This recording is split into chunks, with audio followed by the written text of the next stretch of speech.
There is now a battle brewing on the sexual revolutionary left between the bisexuals and the pansexuals. What is a pansexual? Being Italian, I've often considered myself a pansexual. You get some nice fatty meats frying up in there. Oh man, that gets my motor running, baby. There are very few. No, that's not what it refers. It's not sexual attraction to pans and the delicious foods in them. It is sexual attraction, I guess, to just everything, or the sexual identity involving just everything. It's very vague.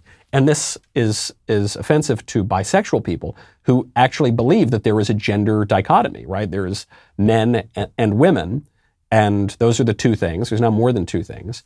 So a brilliant sexual philosopher and girl with green hair and tattoos and piercings and things, and apparently a paperclip through her nose, came out and explained this issue.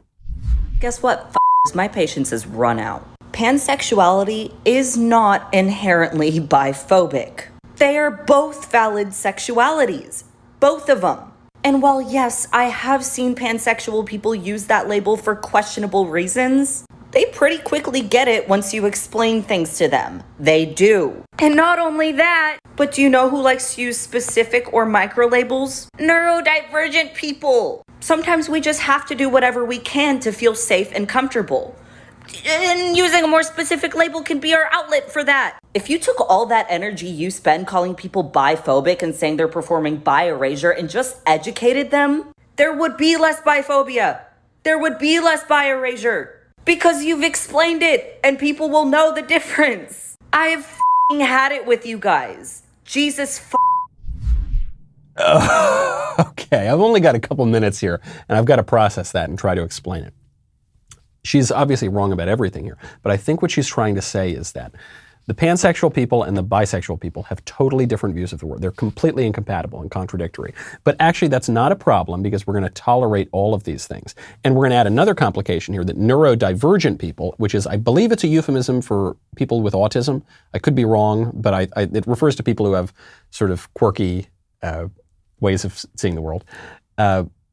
I believe that's what it means. So they actually prefer the specificity. So you got to be tolerant of that too. And if we just have education, then we'll all understand. But the problem is education is not going to solve this problem of incompatible visions, right? The law of non-contradiction. You can't simultaneously hold views coherently that contradict one another. So it doesn't solve the problem, but she's very exasperated. I mean, frankly, there's no difference between what this girl is doing and what John Oliver does or what Jon Stewart did, right? They would say some stupid liberal talking point, but then they would just scream an expletive. They'd say, we need to radically redefine marriage or whatever. The babies aren't babies and it's the current year. And then they would just scream like, F, come on, what the F or whatever. And that was supposed to substitute for an argument. In the spirit of Pride Month, I want you to know, I am really proud. I know pride goeth before destruction and a haughty spirit before a fall. I am proud, though, of this YouTube channel and all you people who have subscribed. That's so great. If you haven't subscribed yet, ring the bell.